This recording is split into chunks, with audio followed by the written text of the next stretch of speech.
Boa noite a todos, boa noite aos que estão presentes aqui na nossa querida Sociedade Fraterna de Estudos Espíritas, boa noite aos nossos amigos do Instagram, que a gente carinhosamente chama de internautas, né? E antes de mais nada, em nome da Sociedade Fraterna de Estudos Espíritas, nós queremos desejar a todos um ano de 2021 cheio de luz, muita paz e muita saúde, né?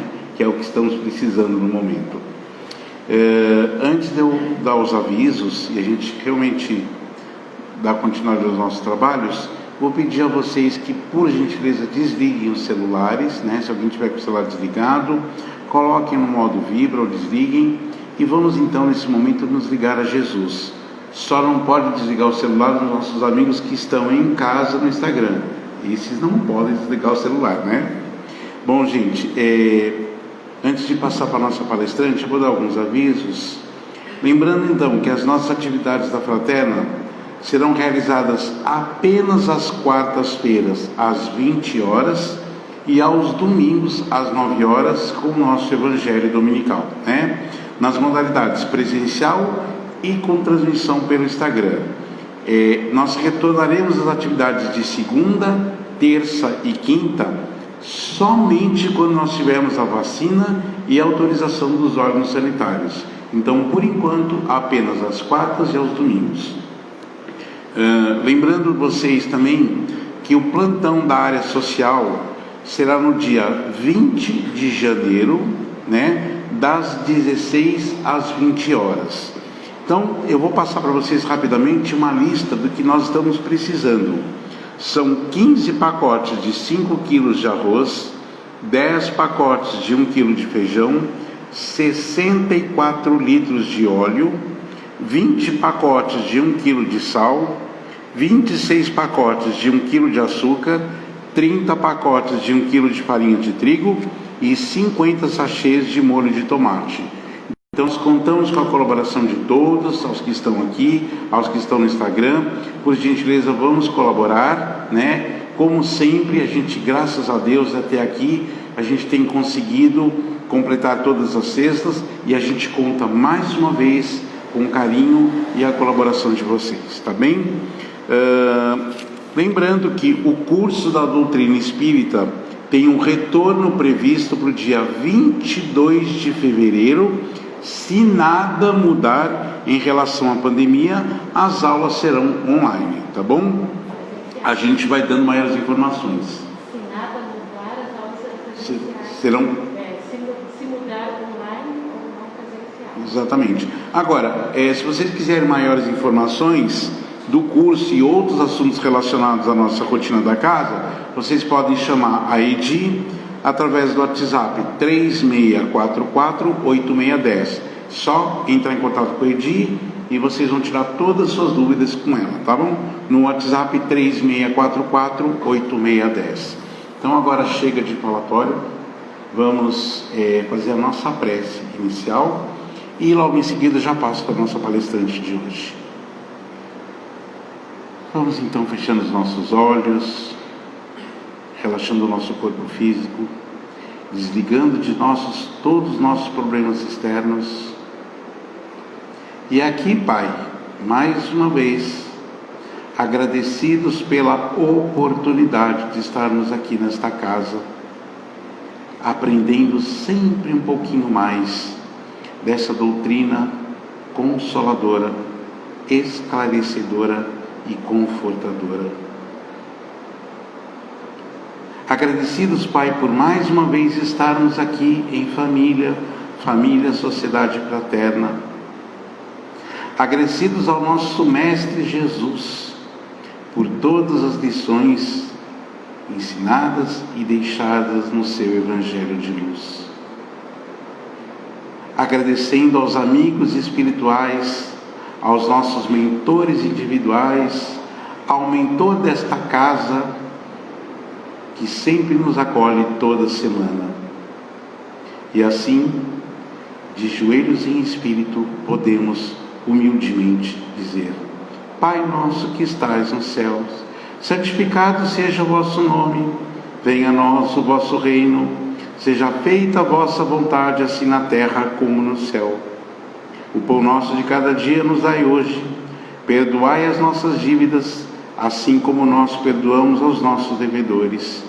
E não nos deixeis cair em tentação, mas livrai-nos de todo o mal, que assim seja. Então agora eu vou passar a palavra para a nossa querida palestrante, a Rosa Maria, que como sempre já fez várias palestras. No ano passado nos ajudou muito com as lives, né? Nos ajudou muito, e agora nós temos ela aqui presencial mais uma vez.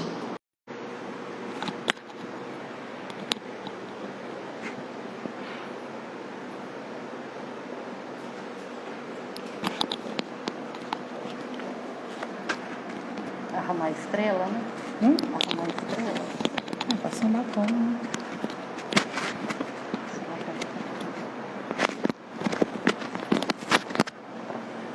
Boa noite a todos, sejam bem-vindos, que Jesus nos envolva. Boa noite a todos do Instagram, das redes sociais, que tanto têm nos socorrido para que possamos estudar juntos, trocar impressões, não nos sentirmos tão só. Que Jesus nos envolva a todos, onde quer que estejamos, que o que viemos buscar no estudo dessa noite, nós consigamos levar, e aquilo que ainda não consigamos compreender, ou os problemas pelos quais estamos passando não se resolvam de imediato, que nós tenhamos os nossos ombros fortalecidos, para carregar os nossos desafios, sem queixas, mas com coragem, e modificando a nossa trajetória, porque esta é a única coisa que está nas nossas mãos. Nós estamos começando um ano, não é? Estamos aí no 13º dia do ano, e a gente espera do ano novo renovações, e fala, né, que o ano novo traga isso, que traga aquilo, e o que nós vamos levar para esse ano novo? Quais são as renovações íntimas na cidadela do nosso coração, que nós vamos transformar em ação? O Natal foi há pouco, mas o Natal, ele é na verdade em qualquer momento que nós tenhamos atitudes cristãs. Então nós temos 365 dias de oportunidade no ano para fazer o Natal. Sempre que nós temos atitudes cristãs, andamos como Jesus nos ensinou, Ele nasceu dentro de nós, na manjedoura dos nossos corações, transformados em atos. O ano novo não é diferente. Tem 365 dias para que nós comecemos a fazer o que realmente importa.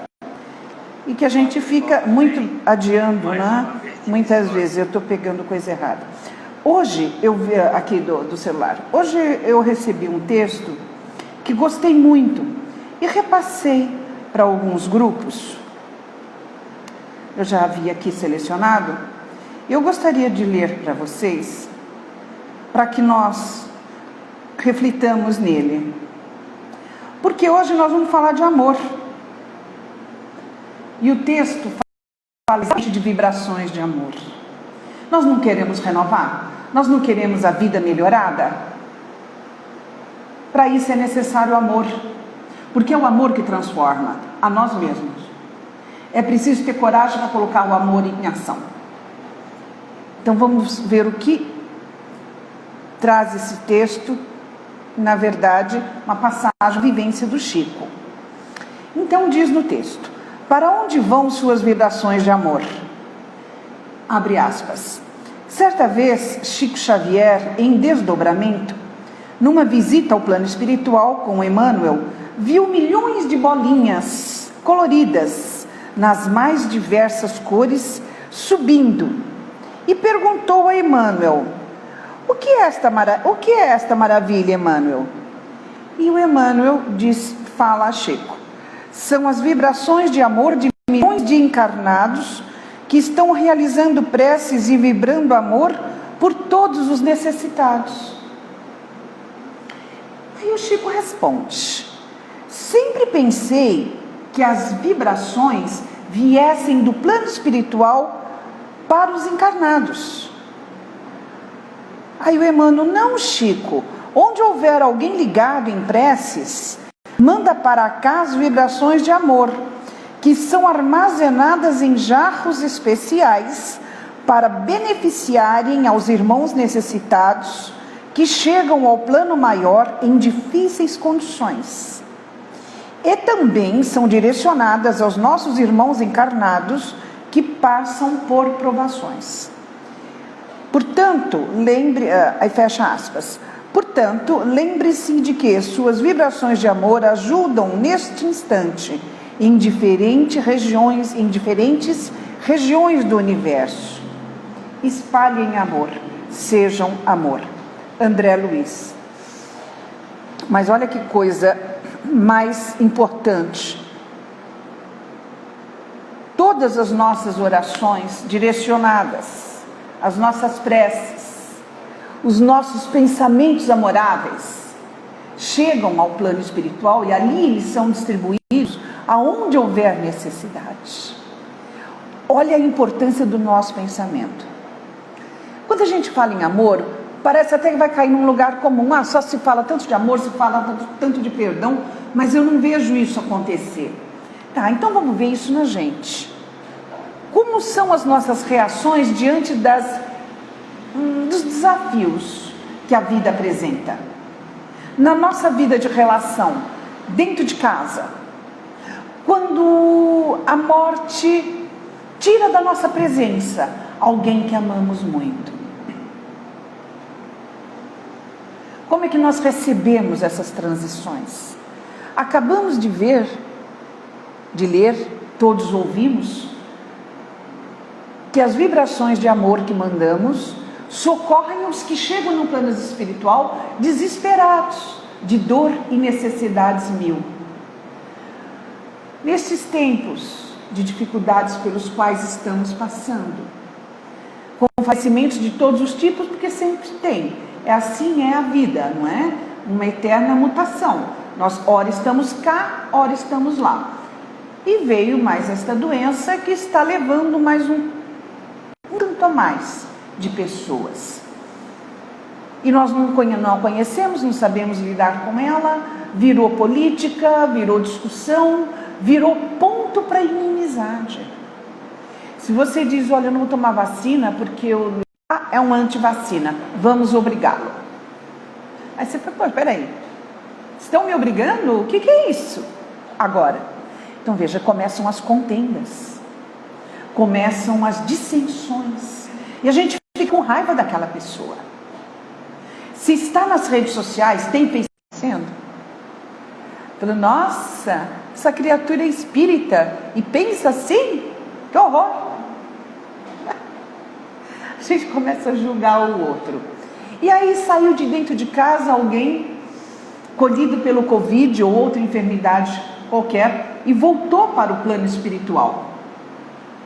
Lá ele é recebido, é tratado com as vibrações que já mandamos e que lá também tem. Qual é a nossa reação diante desta separação?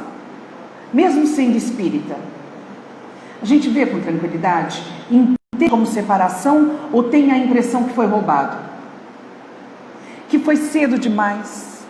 Que tinha a vida inteira pela frente?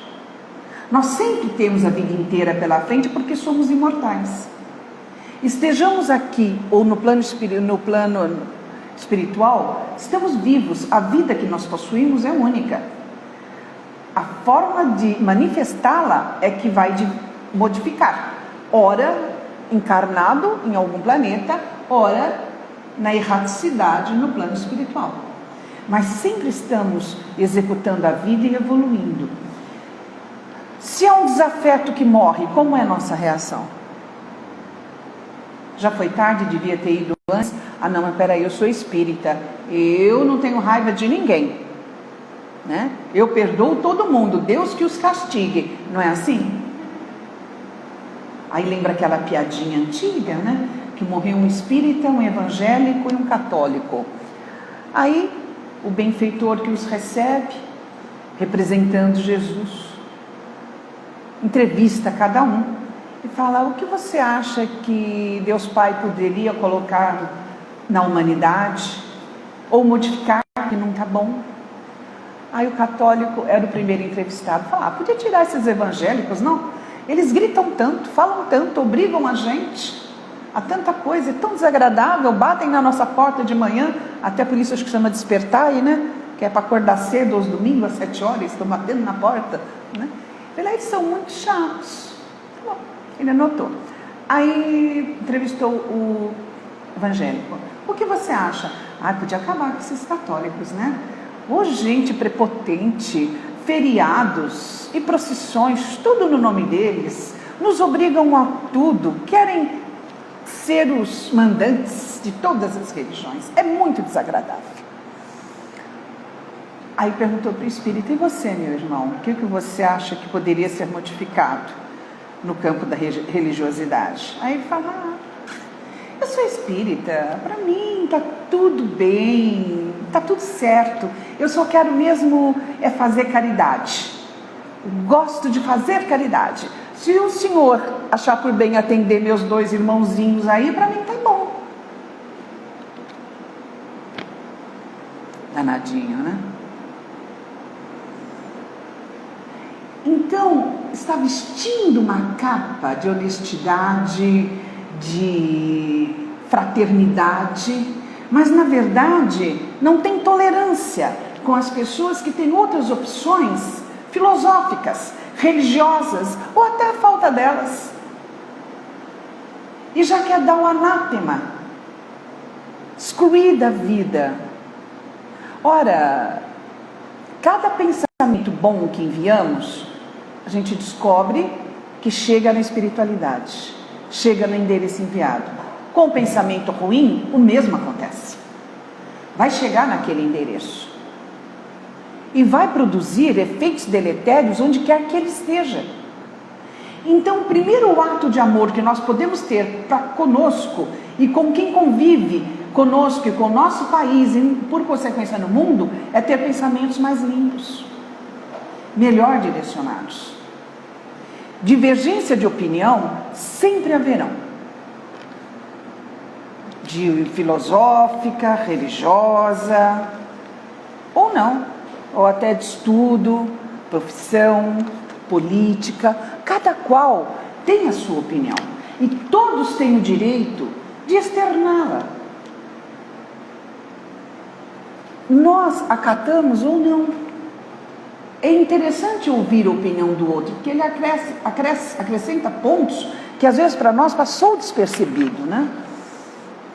O que fala Paulo a respeito do amor?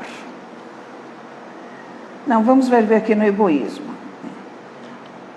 No egoísmo, digo, quando tem amor, não pode ter egoísmo, porque são forças antagônicas. O egoísmo, chaga da humanidade, tem que desaparecer da terra, a cujo progresso moral impede. Ao Espiritismo está reservada a tarefa de fazê-la ascender na hierarquia dos mundos. O egoísmo é, pois, o alvo para o qual todos os verdadeiros crentes devem convergir suas armas, dirigir suas forças, sua coragem. Digo coragem, porque muito mais cada um dela necessita para vencer-se a si mesmo do que para vencer os outros. Se nós não fôssemos egoístas, a piada aí da religião não aconteceria. Porque nós entenderíamos a posição do outro na filosofia que melhor lhe cai no coração. Todas que levam a Deus, a fraternidade, são perfeitas. Muitas vezes o efeito de um sermão do padre não surte o efeito melhor, a finalidade para uma pessoa, mas cai muito bem no ouvido e no coração de outra, que toca o coração dela e ela se modifica. Quando o pastor faz a pregação dele, é a mesma coisa. Para alguns, aquelas palavras até passarão desapercebidas, mas para outros não. Dentro da doutrina espírita, quando nós lemos as obras da codificação, quando estudamos juntos, tem um efeito, para outra pessoa não.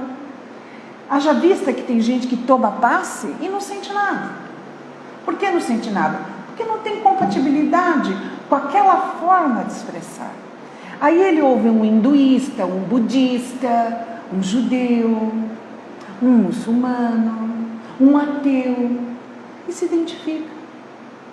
Naquela forma de escrever, naquela forma de falar, simplifica o entendimento para ele.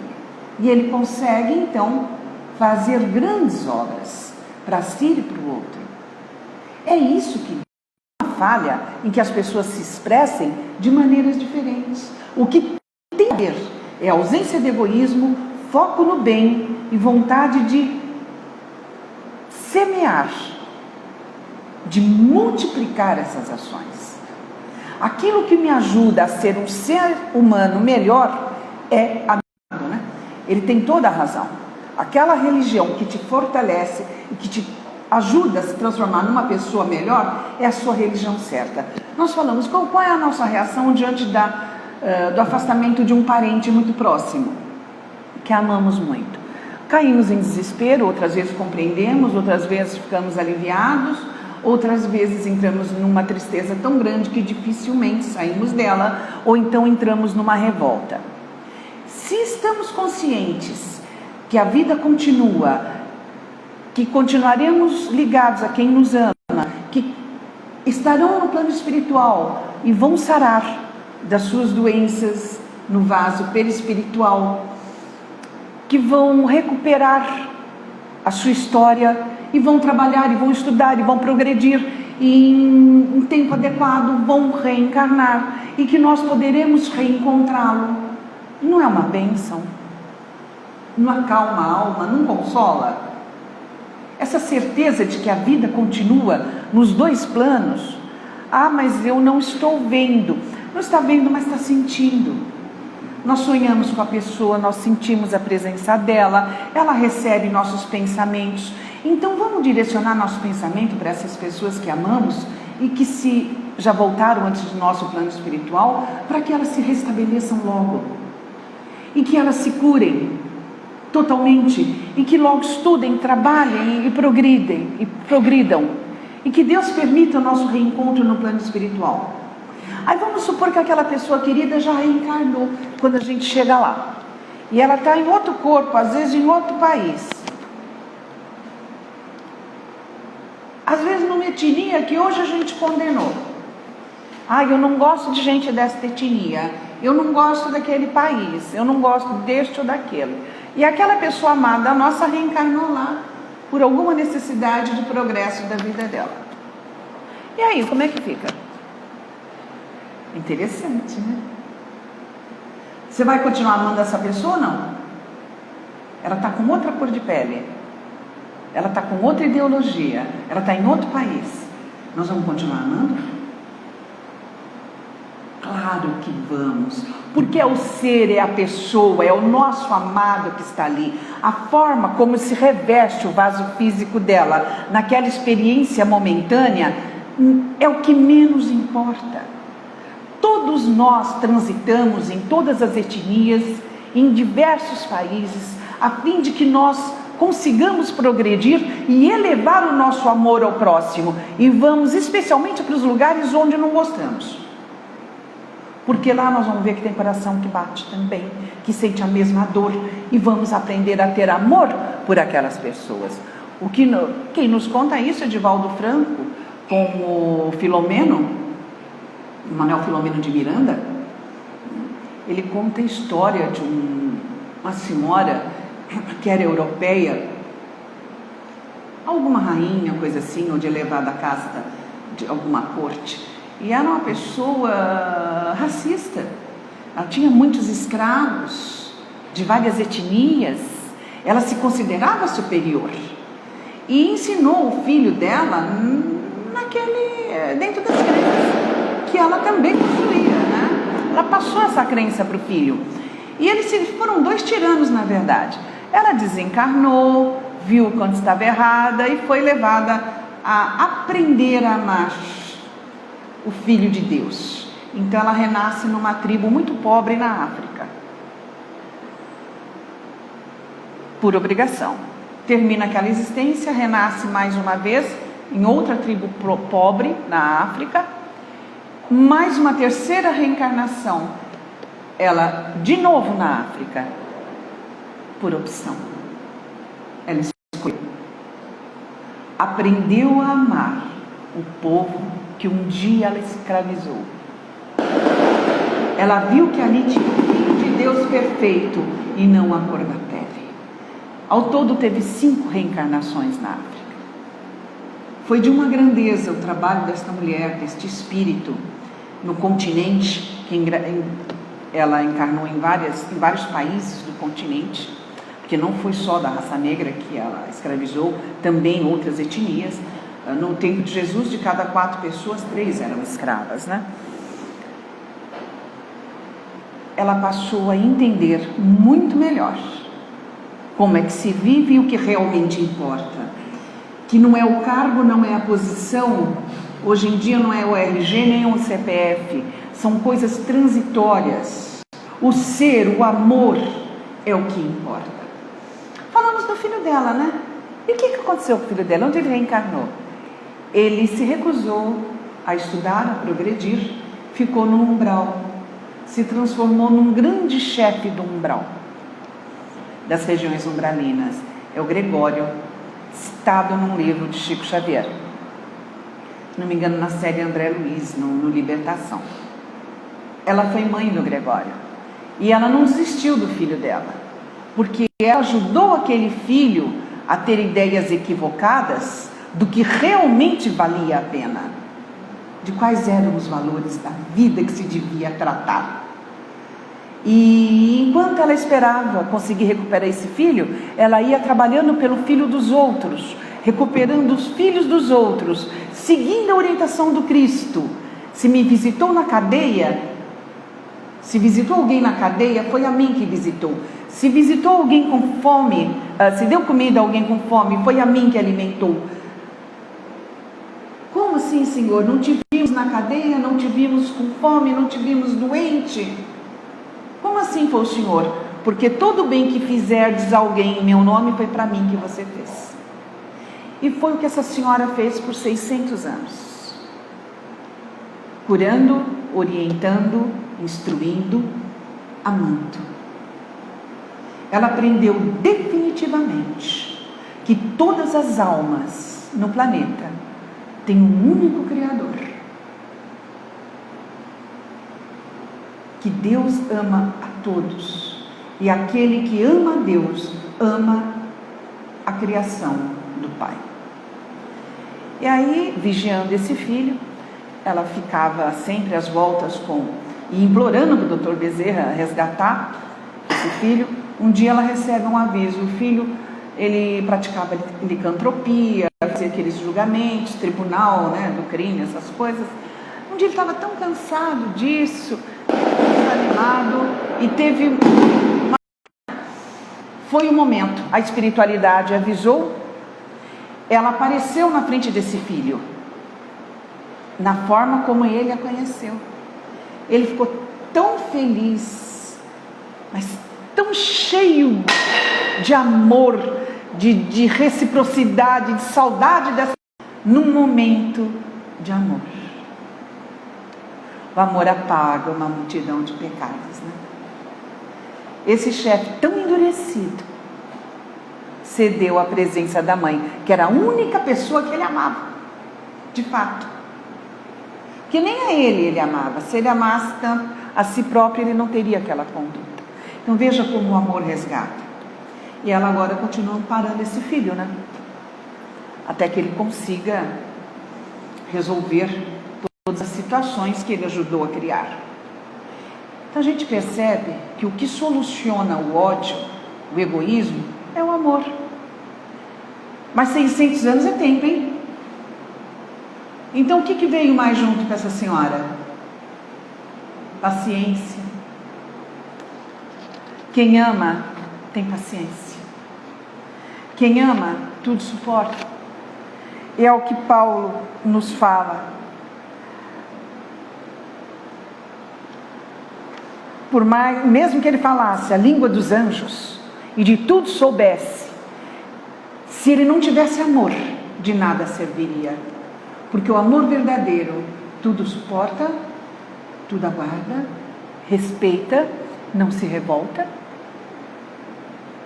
Assim essa senhora agiu.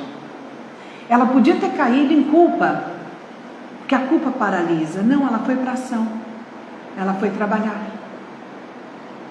Trabalhava em vários centros espíritas também, recebendo os povos mais primitivos, ensinando-os a falar, a aprender a outros idiomas, ingressando aquele espírito na lei do progresso.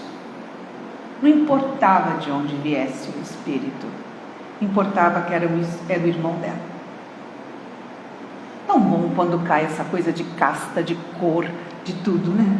Nós temos visto tanto falar em racismo e todas as situações ruins que têm acontecido em várias partes do mundo, por não aceitar o outro pela cor da pele que ele tem. São negros que não aceitam brancos, são brancos que não aceitam negros, que não aceitam asiáticos, que não aceitam orientais de uma forma geral, que não aceitam lá é mexicano, que não gosta de americano, americano que não gosta de mexicano, e assim vai. O que nos levará a isso? Que resultado terá? E são pessoas, em sua maioria, que se dizem cristãos. É de causar espanto.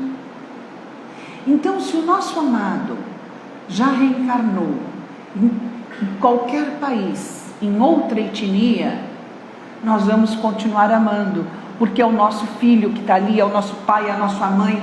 A reencarnação, ela não separa as pessoas, ela mantém. Se nós reencarnamos e viemos para cá, às vezes numa família difícil, também vêm as pessoas com as quais nos afinamos muito bem, também vêm amigos, uma rede de amigos que são mais afinados conosco do que irmãos de sangue, muitas vezes, porque Deus Pai assim nos ampara, para que tenhamos bom ânimo, né? O amor resume a doutrina de Jesus toda inteira, visto que este é o sentimento por excelência, e os sentimentos são os instintos elevados à altura do progresso colimado. Em sua origem, o homem só tem instintos, mais avançados e corrompidos, só tem sensações. Mas quando instruído e purificado, que era o que a nossa benfeitora que eu comentava nos fazia, tem sentimentos. Ela desenvolvia o sentimento naqueles espíritos que estavam recém-saídos só das sensações. E o ponto extremo do sentimento é o amor. Não o amor no sentido vulgar do termo, mas esse sol interior que condensa e reúne em seu ardente foco todas as inspirações e todas as revelações sobre-humanas. A lei do amor substitui a personalidade pela fusão dos seres e aniquila as misérias sociais. Tudo aquilo que temos visto discutir na mídia, a miséria social, é, na verdade, falta de amor.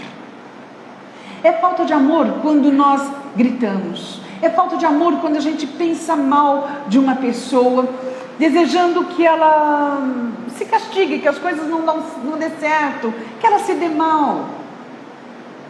Esse pensamento fica conosco, porque nós o criamos, nós somos a fonte geradora dele. Ele fica conosco e nós nos sentimos tão mal quanto. Então vamos até Pedro. Eu gosto de Pedro, porque Pedro parece com a gente, né? Ele foi defender Jesus, não teve dúvida, mandou a espada na orelha do outro, né?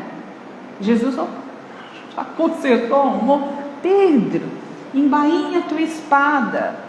Ele amava o mestre e ele queria proteger o mestre. A forma de amar foi acabar com o outro, né? Isso não é amor, é posse. É que nem a pessoa que fala, eu sou ciumenta porque eu amo muito. Não ama, não, você está com um problema, tá? Que te infelicita e infelicita o outro também. O amor, ele não prende. Aí o Pedro foi levar a palavra, foi levar as boas novas, saiu pelas cidades e foi andando e tomou pedrada e foi xingado. Acho que ele chegava na casa das pessoas às 7 da manhã também, né? Deve ser isso. Era para despertar, e despertava, pá, uma pedra. Aí ele estava chateado. Aí ele chegou para Jesus e falou: Jesus, não dá, mestre. A gente vai levar o evangelho, vai levar a palavra, as pessoas ficam bravas, nos apedrejam. Aí Jesus: Pedro, mas não turbe a sua paz. Tire o pó das suas sandálias e leve a sua paz consigo, não turbe seu coração. O que é tirar o pó da sandália? É mais do que a ação física de limpar o sapato. É não ficar impregnado com aquela sujeira daquele local em que você foi destratado. Se a gente fica mentalizando aquele lugar, mas eu fui na casa da fulana aqui no Natal e ela me tratou tão mal, ela me esnobou. Aliás, a gente não foi na casa, né? A pandemia não deixou isso muito bem, né? Ficou só entre os familiares, né? Os mais próximos. Mas aí vem uma cunhada, vem um irmão. Levei. Ele não aceitou? Não. Tá bom. É um direito da pessoa não aceitar. Isso vale para tudo. Se ele é de esquerda, se ele é de direita, se ele é ateu, se é católico, se é evangélico. Não importa a religião. E até a falta dela. Que tem muita gente aí, outros tantos, que jamais pisaram em qualquer templo, centro, igreja, e agem como verdadeiros samaritanos. Parábola dos samaritanos. O cidadão vinha da Samaria, ia para Jericó. Jericó era Las Vegas da época, ali no lugar. Então ele vinha de uma cidade mal vista para os hebreus, ali para o povo de Jerusalém, e estava indo para uma cidade de farra, de jogos, de bagunça. E foi o cidadão que socorreu. Foi ele que parou. Já tinha passado um doutor da lei, que sabia da palavra, tinha o conhecimento do que tinha que ser feito. Não fez. Por quê? Porque faltou amor. Tinha um sacerdote, passou ao largo. Ele desceu do cavalo, ou seja, ele desceu do alto, ele foi para baixo. Ele foi aonde estava o problema. Então ele não ficou olhando onde o sapato dele ia pegar. Ele fez o que era para ser feito, simples assim. Foi o que fez o Paulo quando caiu do cavalo, das suas convicções também. Ele estava indo atrás de Ananias para prender no caminho de Damasco e ver Jesus: Saulo, por que me persegues? Não resista aos aguilhões que estavam cutucando ele. E ele de imediato: Senhor, o que queres que eu faça? Se fosse na linguagem de hoje, eu queria falar assim: foi mal, deu ruim. Agora, né? Ele percebeu de imediato que ele estava equivocado. E agora, o que eu faço? O que o senhor quer que eu faça? E foi fazer, ele foi fazer, ele não ficou falando, ele partiu para a ação. Aí o da Samaria socorre a pessoa caída. Jesus disse que esse era da Samaria, falou que tinha um sacerdote, falou que tinha um doutor das leis e tinha o dono da estalagem, para onde ele hospedou a pessoa que tinha sido assaltada, machucada. Então supõe-se ladrões ali também. Então ele deu uma informação de cada participante da parábola, né? Mas quem era o homem caído? A vítima. Jesus não falou nada. De onde ele era, o que ele fazia, se tinha estudo ou não, para onde ele ia. Era um homem caído. E por que Jesus fez isso? Foi de propósito. Que não importa quem está caído. É para socorrer. Ah, mas eu vou socorrer aquele meu cunhado? Poxa, mas ele me pediu dinheiro emprestado e até agora não pagou. Entendeu? É isso. Que amar os amigos é fácil. Amar quem nos enfrenta, amar quem nos responde, É difícil. É um desafio maior. Vai requerer perseverança.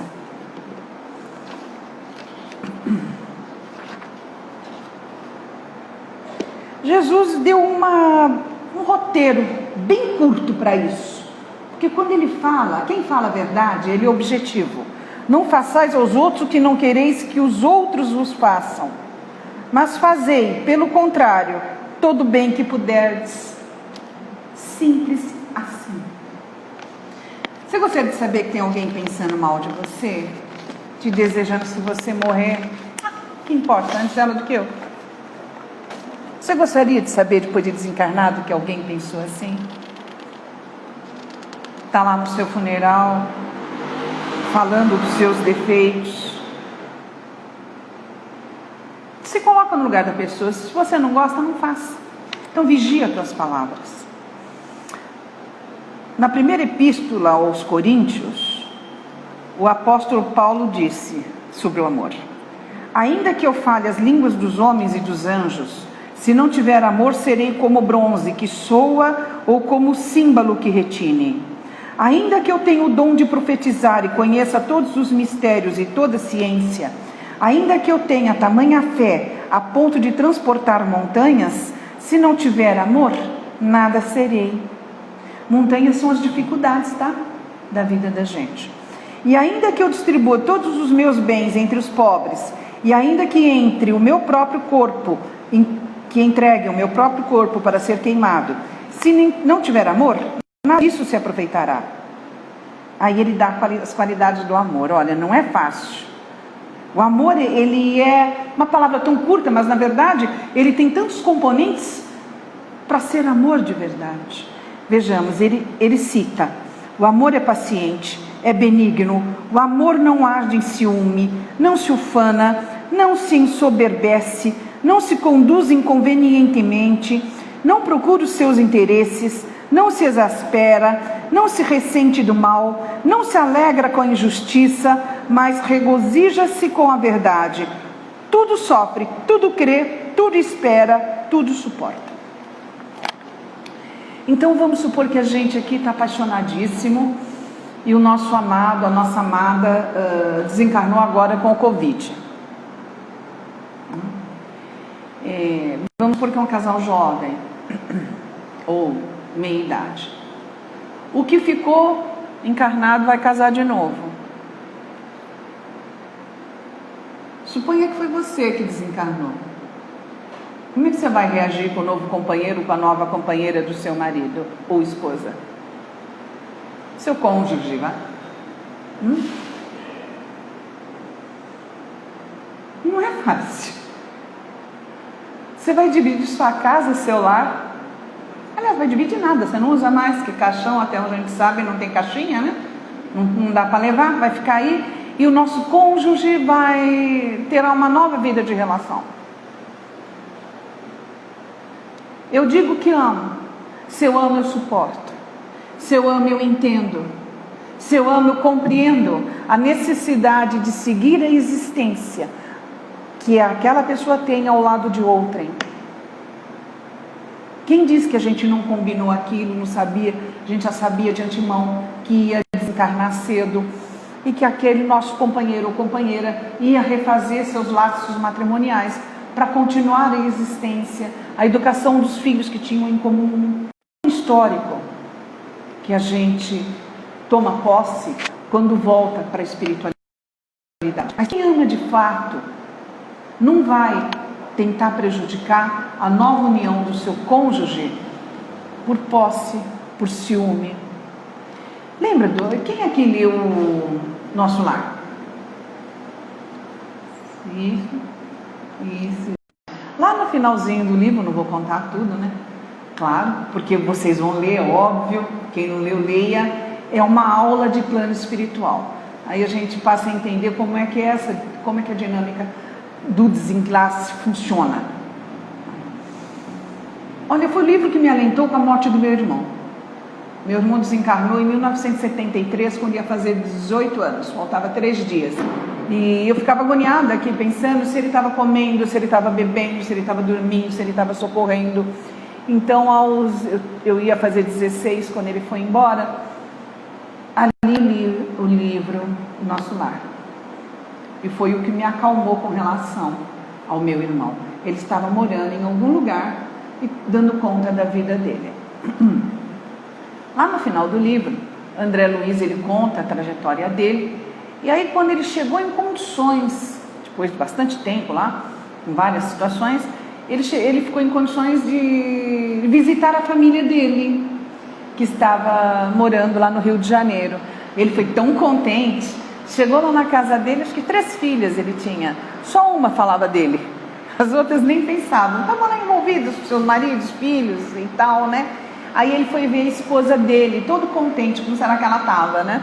Ela estava junto do novo marido dela. E esse marido estava doente, precisando de socorro. E ele viu ali entidades perturbadoras, agravando o estado físico do novo marido. E ele titubeou para ajudar.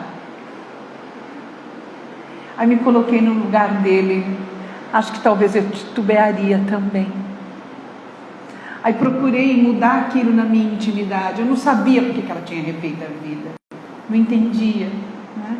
E aquilo doía em mim, eu pensava. Aí ele se vendo inapto para ajudar. Que o recurso de quem não sabe sempre é aprender com quem sabe, né? Aí ele chama a Narcisa, que era a encarregada do hospital, onde ele estava lotado, trabalhando, para que fizesse o socorro. E ela vem. E ela socorre. E interessante que ela dá uma saidinha e procura os elementais para pegar algumas ervas para fazer um remédio, e os dois aplicaram no doente, que logo começou a melhorar. E Narcisa, junto com o pensamento de todos, tirou dali aqueles irmãos que estavam perturbando, agravando o quadro de saúde. E a partir disso o André se sentiu melhor. Porque se o seu amor não é estendido ao seu inimigo, ao seu rival, ao seu desafeto, então não é amor de verdade. Porque Deus faz nascer o sol para todos, para bons e maus. A chuva é para todos, Ele não escolhe. O oxigênio é para todos.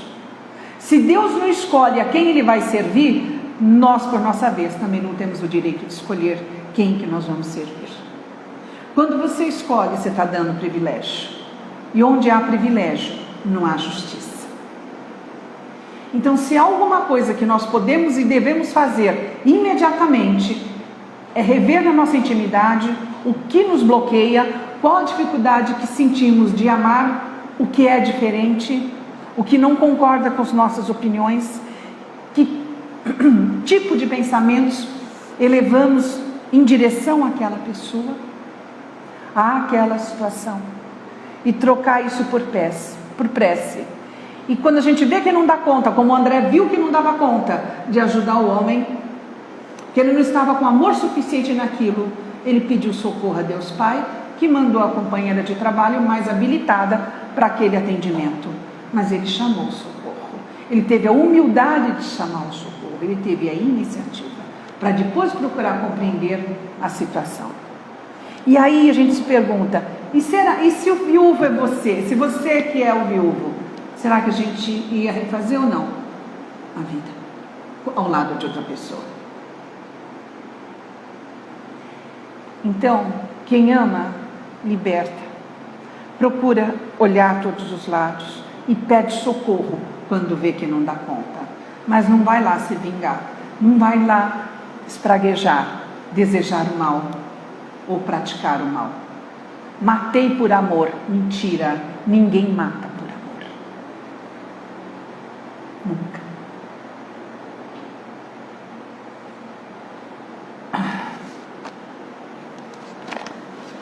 Se estamos fatalmente destinados à vivência desse sentimento belo, digno e grandioso, porque se assim não fosse, não nos impulsionaria a benevolência em nossas escolhas e atitudes. Torna-se imprescindível o conhecimento de suas várias possibilidades, mesmo bem como das virtudes que abarca. E as virtudes que ele abarca é o que a gente comentou ainda há pouco.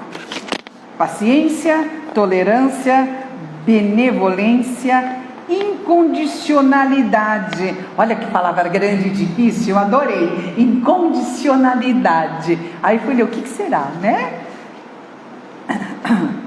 A benevolência promove a incondicionalidade do amor.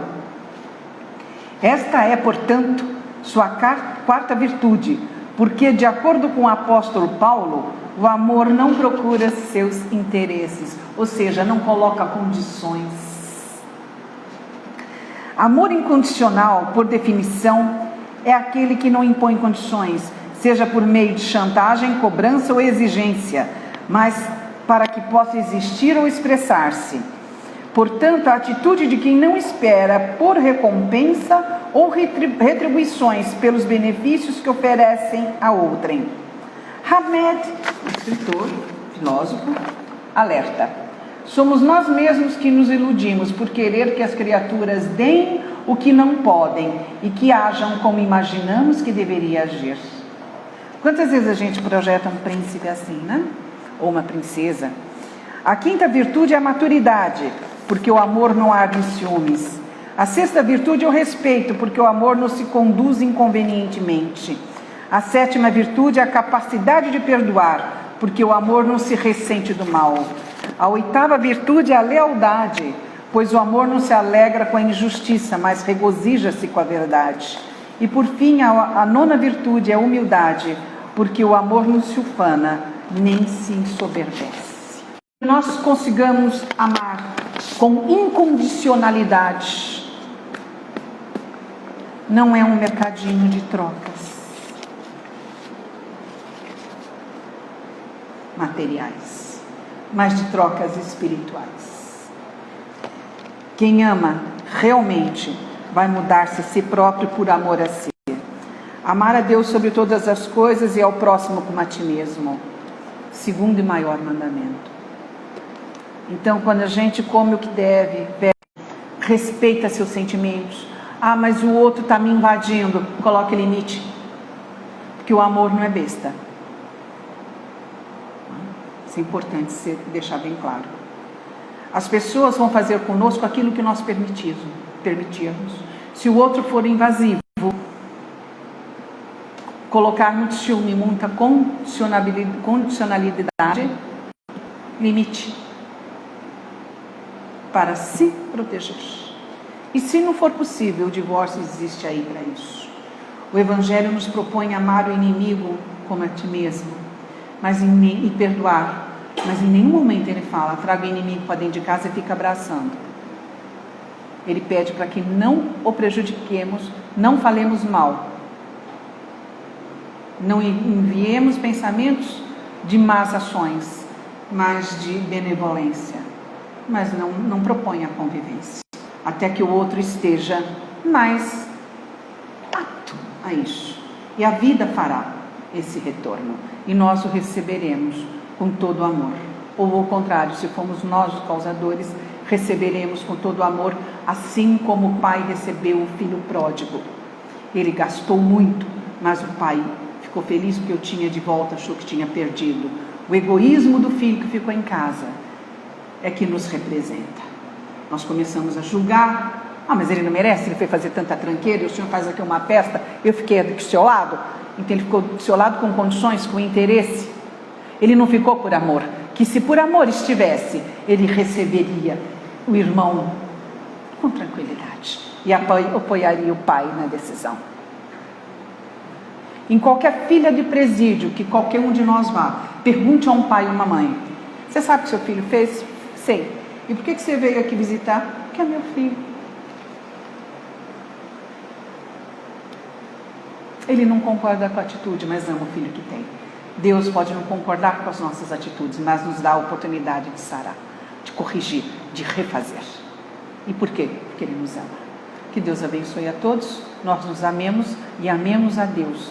Sempre Ele nos ajudará a compreender efetivamente o que é o amor.